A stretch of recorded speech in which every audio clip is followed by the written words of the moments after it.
Welcome to The Fanboy and the Hater, a podcast about the best and worst in movies, TV, and pop culture.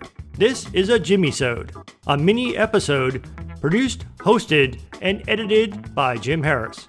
So the views and opinions expressed are all Jimmy's. In this episode, I want to share my thoughts about the 7th and final season of the Star Wars The Clone Wars animated series on Disney+. Soon, the galaxy will be remade. The Jedi and the Republic will die. I sense a plot to destroy the Jedi. Great care we must take. Why would anyone walk away from being a Jedi? We were trained to be keepers of the peace, not soldiers. We clones have mixed feelings about the war. Without it, we wouldn't exist. All part of the plan. The plan. Everything is about to change.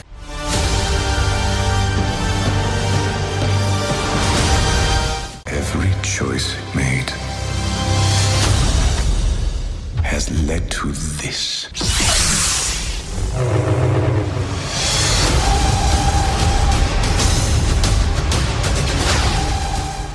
First of all, let me say that generally speaking, I really like the Clone Wars animated series. It is set in between the prequel trilogy movies Attack of the Clones and Revenge of the Sith. And it actually helps me enjoy the prequel trilogy a lot more because it fills in a lot of background material and character development material that really helps add a lot of depth to the overall story of the prequel trilogy. In the Clone Wars animated series, we learn a lot more about the clones, the troopers that were created to be the Grand Army of the Republic, and see a lot more of the Jedi Knights as generals and soldiers, and more of actually what the Clone Wars was like.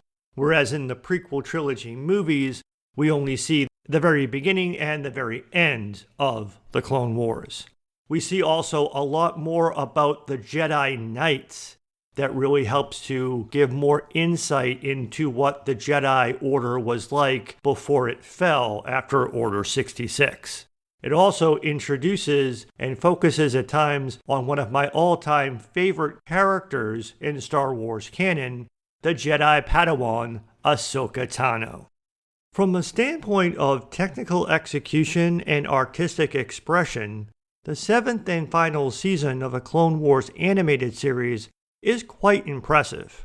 The animation is probably not only the best of the series, but possibly the best Star Wars animation that has been done to date.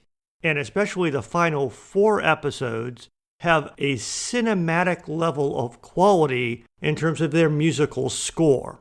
Additionally, the entire season does a fairly good job of subtle fan service because there are quite a few quick Easter eggs connecting it to almost every other Star Wars movie and television show, which is why it kind of pains me to have to say this, but I did not like the 7th and final season of the Clone Wars animated series. And that's because it fails me on the thing that I care the most about in basically anything that I watch, Star Wars or otherwise. It fails me on storytelling. I found the 7th and final season, from a storytelling perspective, to be profoundly mediocre, immediately forgettable. It quite frankly left me with no desire to rewatch any of it. Although it's unlikely that you would be listening to this episode if you hadn't already watched Season 7 yourself, I still feel I'm obligated to issue a general spoiler warning.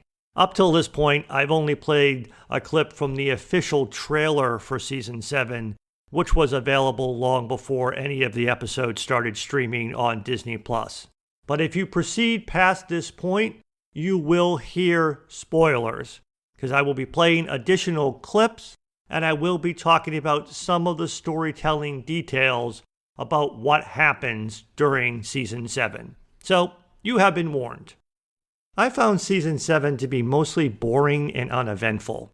It has 12 episodes, broken down into 3 story arcs, each containing 4 episodes. Now, none of the story arcs or their episodes are bad, however, they're not good either. Let's start with the first story arc, which covers the first 4 episodes of the season and centers on the core story of the entire series, the Clone Wars, the conflict between the Republic and the Separatists. We have more than a dozen active battlefronts, and we are losing nearly every one. Let's take a small squad behind enemy lines. If we're going to find intel, it'll be there. What squad are we taking in? Clone Force 99. They call themselves the Bad Batch. These guys are clones? The cavalry has arrived! The defective clones with desirable mutations. Let's get to work. Remember, this is a stealth mission. So much for stealth. I don't like the look of this. This is a trap. They don't stand a chance. We're going down! Let's finish what we started.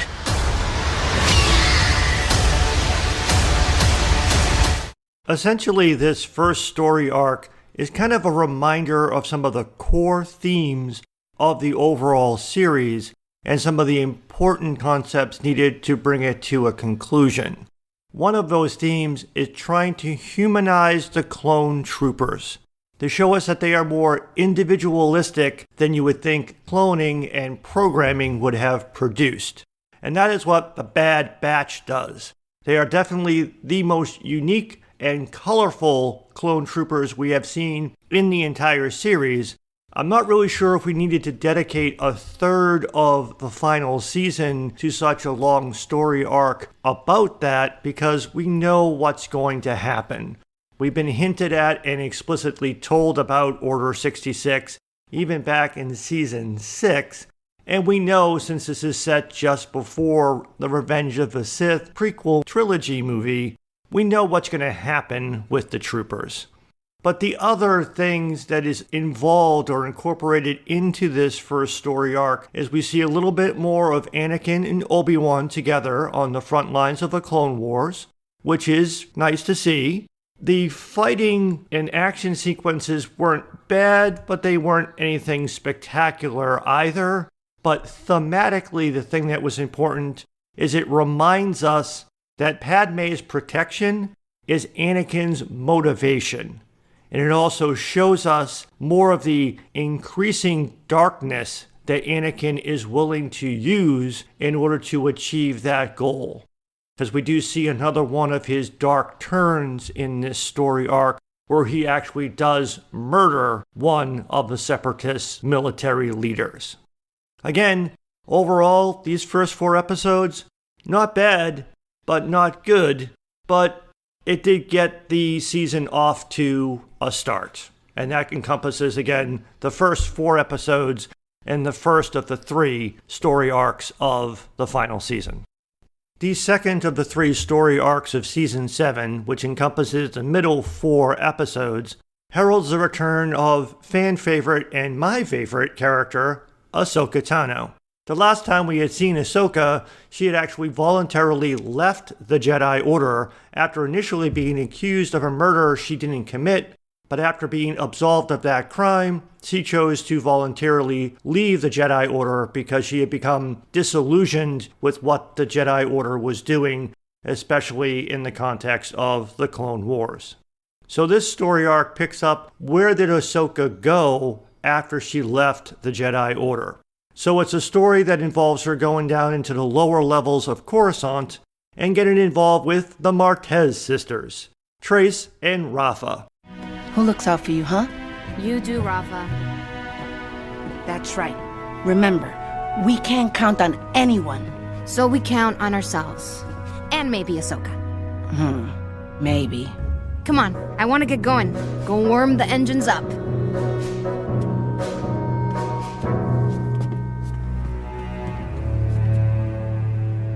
You show up out of nowhere, suddenly you and my sister are inseparable?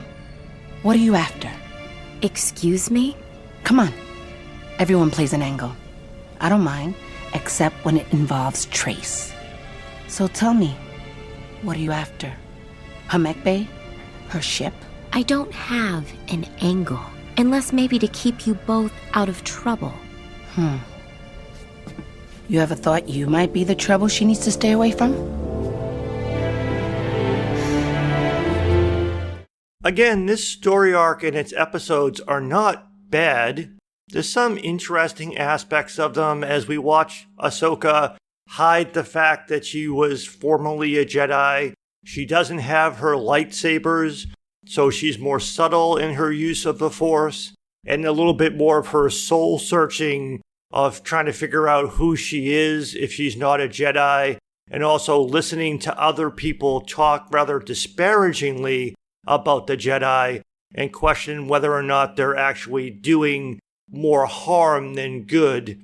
For example, we learn that the parents of the Martez sisters were actually killed as an inadvertent result of an event that occurred earlier in the series, where the Jedi were chasing a criminal through the lower levels of Coruscant, and in the process of bringing them to justice, caused an accident that killed the parents of the Martez sisters. Those two characters are actually rather colorful and interesting to spend a few episodes with, and I'm not really sure we needed to actually dedicate some time to introducing some new characters in the middle of the final season of the series. The story arc is also kind of a long way round to bringing us back to Maul, because at the end of the story arc, Ahsoka crosses paths with Bo-Katan of the Mandalorians and finds out that Maul is on Mandalore, which motivates both Ahsoka and Bo-Katan to, at the end of this story arc, go seek the assistance of Anakin Skywalker and Obi-Wan Kenobi for the third and final story arc of the final season. I wish we had more time to talk, but I have urgent information for both of you. What is it, Ahsoka? Lady Bo-Katan and I have located the renegade Sith Lord Maul, and if we move swiftly, we believe we can capture him.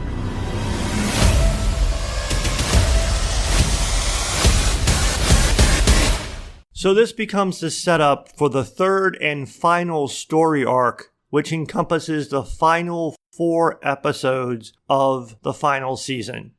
And these 4 episodes are unlike any other that were done throughout the entire series. They have different title cards, a different musical score, and a much more cinematic quality to them. This final story arc is basically thrilling conclusion to the overall series.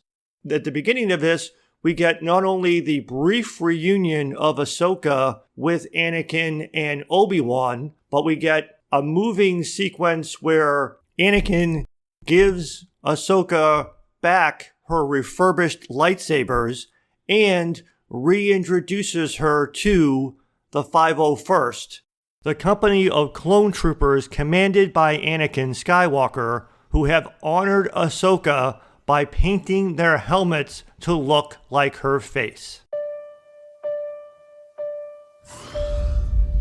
They've been waiting to see you. Loyalty means everything to the clones. And this is where the story of the final arc of the season takes a curious and unexpected turn. I was expecting the series to end right on the beginning of the opening moments of Revenge of the Sith. the trilogy movie that immediately follows in the timeline of the Clone Wars animated series. Instead, at this point in the story, that we see that neither Anakin nor Obi-Wan, who has a personal connection, does not go to Mandalore with Ahsoka and Bo-Katan. Anakin and Obi-Wan leave to go to Coruscant to rescue the Chancellor from Count Dooku and General Grievous. Basically, they leave to begin the movie Revenge of the Sith. And then the rest of the story is we have Rex, one of the clone troopers of the 501st, is field promoted to commander, and the 501st is split in two, and half of it, commanded by Rex, goes with Ahsoka and Bo-Katan to start what is referred to as the Siege of Mandalore. Based on all of the hype about it leading into this season, I was expecting the Siege of Mandalore to be amazing. Instead, for me, it was woefully underwhelming. It happens very quickly. Some of the action sequences are kind of cool, but generally speaking, it really was very disappointing, especially considering the fact that we know what's going to be happening later on Mandalore. I'll come back to that after my other remarks. But actually, the real penultimate event that this part of the story arc is setting up is a confrontation on Mandalore between Ahsoka and Maul. Surely, you have felt it. The dark side has never been stronger. I was hoping for Kenobi. Why are you here? The highlight of the final story arc, and perhaps of the entire season, comes in episode 10 of 12, appropriately titled The Phantom Apprentice. And this is where Ahsoka faces off against Maul. As a previous clip I played hinted, Maul was using Mandalore as a trap, and he was hoping to lure both Obi-Wan and Anakin to Mandalore. He wanted to lure Obi-Wan there because he wanted revenge to kill Obi-Wan for what he did to him back in the Phantom Menace, the first of the trilogy movies of the prequels. He also wanted to lure Anakin there because he had a vision of who Anakin would become, the new Sith apprentice of Darth Sidious. Because again, Maul knows who Sidious is and knows a lot about his plans to overthrow the Republic and the Jedi. So there's actually some interesting aspects in just a conversation that Ahsoka and Maul have. Maul trying to essentially recruit Ahsoka to become his apprentice so that they could defeat Darth Sidious. Kind of a rehash of a typical Sith technique. Like Darth Vader trying to get Luke Skywalker to join him to overthrow the Emperor, or even like Count Dooku tried to do to recruit Obi-Wan to overthrow Darth Sidious. So it's that same cycle being repeated. Maul is kind of coy in terms of the details that he's not telling Ahsoka, but also intimating that Anakin is going to turn to the dark side. To preserve some of the overall storytelling of everything that happens in Star Wars canon, Maul obviously can't literally be allowed to tell Ahsoka everything that he knows. But there were some interesting moments there. The big sort of ultimate action sequence of the entire season is the lightsaber battle between Maul and Ahsoka, which I have to admit is very impressive and may have been one of the best lightsaber battles in the entire Clone Wars animated series. It's made even more impressive if you watch some of the YouTube videos of the behind-the-scenes footage of how that lightsaber battle was done. They actually brought Ray Park back, who played Maul in the movies, and had him do a motion capture of the lightsaber battle, and then they did animation on top of that. So again, the technical execution and artistic expression elements of the final season of the Clone Wars is impressive, and you definitely see that on display in the lightsaber battle between Ahsoka and Maul. Unfortunately, it comes to a rather anticlimactic conclusion, because as I'll come back to later, we know that Ahsoka can't kill Maul, and that Maul can't kill Ahsoka. So basically, Ahsoka defeats Maul without killing him, and he gets captured as Mandalore is temporarily seized by Bo-Katan. And then we see the transition to the final 2 episodes of the story arc and the entire season, during which Ahsoka and Rex attempt to deliver Maul back to Coruscant on board a Republic cruiser. However, on their way to Coruscant, Ahsoka senses Anakin's fall to the dark side moments before Darth Sidious issues Order 66, branding all Jedi as traitors to the Republic and causing Ahsoka's clone troopers, including Rex, to turn on her. She escapes, manages to subdue Rex, frees Maul as a distraction for the other clone troopers, and with the help of some astromech droids, Ahsoka discovers and removes the chip from Rex's brain, restoring his free will.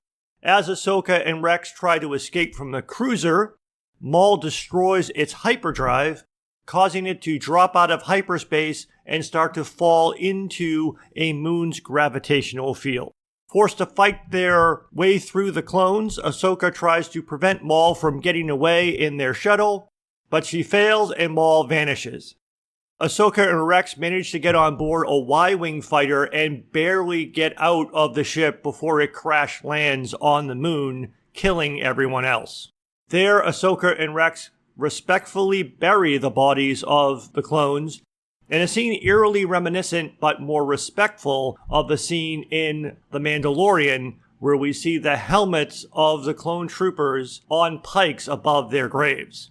Again, much more respectful in this case, and also, again, driving home the logo on those helmets was the image of Ahsoka's face that the 501st had done. Sometime later, the closing scene is Darth Vader arrives on the moon and discovers Ahsoka's lightsaber among the wrecked cruiser and assumes that she is dead.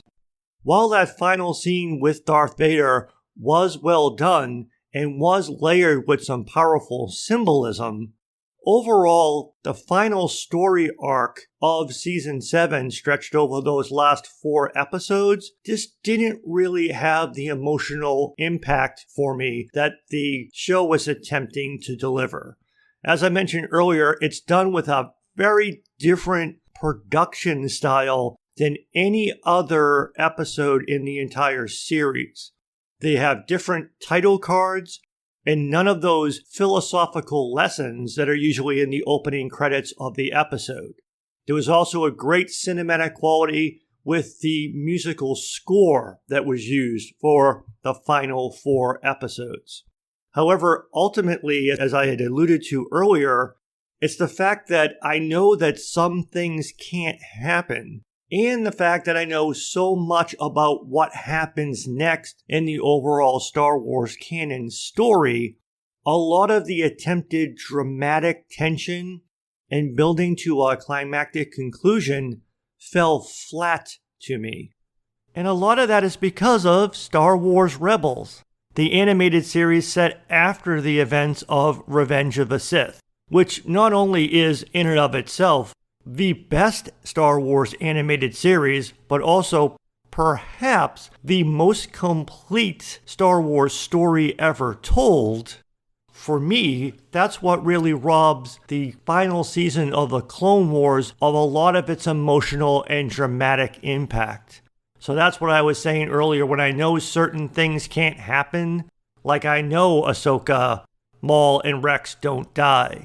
I know how incredibly temporary the quote-unquote victory in the Siege of Mandalore is. because of what happens again in Star Wars Rebels. Now, if this final season actually had been done back when the Clone Wars animated series was originally canceled, specifically if this could have aired before Star Wars Rebels was ever done, then this could have been a very powerful conclusion to the series. And it definitely delivers a much cleaner end to the Clone Wars animated series than what it got when it was unceremoniously canceled in 2014. And in some of the behind-the-scenes stuff that I've looked into, it sounds like there was a lot of material that was left in development when the Clone Wars animated series was canceled, and that's what largely made up the material that became the content of this 7th and final season, which is completely understandable, but because so much else has happened in Star Wars canon in between season 6 and 7, I had really high expectations for this final season to do more and to tell better stories. Because again, that's where it failed for me. The technical execution and the artistic expression were good, but I found the storytelling to be overall profoundly mediocre, and with the exception of a few memorable moments, to be almost immediately forgettable. Now, having said all that, if you are a Star Wars fan, and especially if you are a fan of the Clone Wars animated series, Season 7 is a must-watch. A lot of Star Wars fans, old and new, really did love the final season, so definitely check it out. But if you're looking for something to rewatch from the beginning and you only wanted to pick one Star Wars animated series, I cannot more highly recommend Star Wars Rebels. It has perhaps the most complete and maybe best ever Star Wars story. Star Wars Rebels is only 4 seasons and will no doubt be the subject of a future episode on this podcast. Until then, may the Force be with you, always. That's it for this Jimmy-sode. Thank you for listening to The Fanboy and the Hater. You can find all of our episodes on all major podcast platforms and players. You can follow us on Twitter at fanboyandhater, and you can email us at thefanboyandthehater@gmail.com.